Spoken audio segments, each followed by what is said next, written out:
the last couple days, including my son, Jason, my youngest son, lives in New York. People are scared because they know that when that if Iran decides they want to really send a message, you know, the most iconic city in America is New York City. And New York City did not vote for Donald Trump. New York City despises Donald Trump. New York City knows him and hates him. And yet, New York would pay the price if they decided they wanted to do something spectacular. The most iconic cities in America. I once had a cab driver, a Uber driver in New Orleans say there are three iconic cities in America: San Francisco, New Orleans, and New York. Everything else is Cleveland. And I think that's unfair to Cleveland. But he said it, not me. But it is true that if you want to hit something iconic, Washington, D.C., New Orleans, the iconic cities that are all blue cities, none of which voted for Trump. I hate that it's blue cities that would pay the price if people decided they wanted to send them a spectacular message in the United States. Los Angeles, Chicago, all the iconic cities are blue. Name me an iconic red city. I can't. All the iconic cities are blue. No. And so that's the problem. And so people are scared that we're going to pay for his stupidity. Donald Trump did something moronic because according to Michael Wolff, he is a moron. He is an idiot savant, as he called him. And I love Cleveland too. But this is what this man said.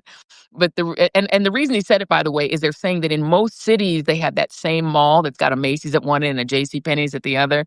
And all cities are built by the same set of contractors, and they kind of look alike, is what they're saying. But anyways, bottom line. And yes, Montgomery is iconic, but that's because of the black people, and it's blue as well. Votes blue.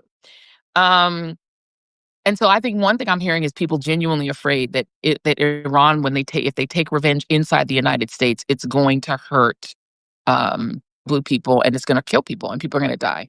I think the second thing that My people are God. concerned about is the ways in which his stupidity and his moronic actions are making everything skyrocket in price. Oil is about to go through the roof.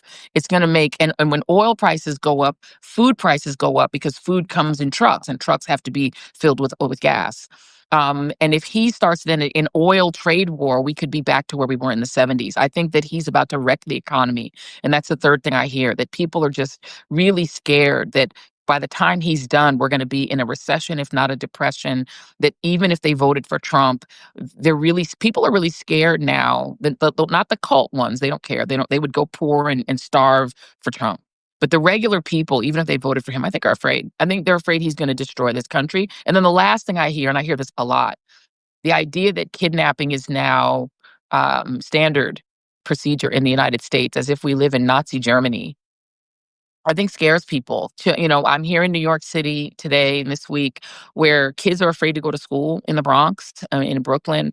This is a city full of immigrants. A lot of brown kids are terrified. They're afraid either they'll get taken or their parents will get taken. Even people who are citizens are scared. My family are all immigrants. They're afraid to travel outside the country. They're afraid they won't get back in and won't be able to see their kids. People are really scared because fascism is scary and people have a Very reason much to so. be afraid. Very true.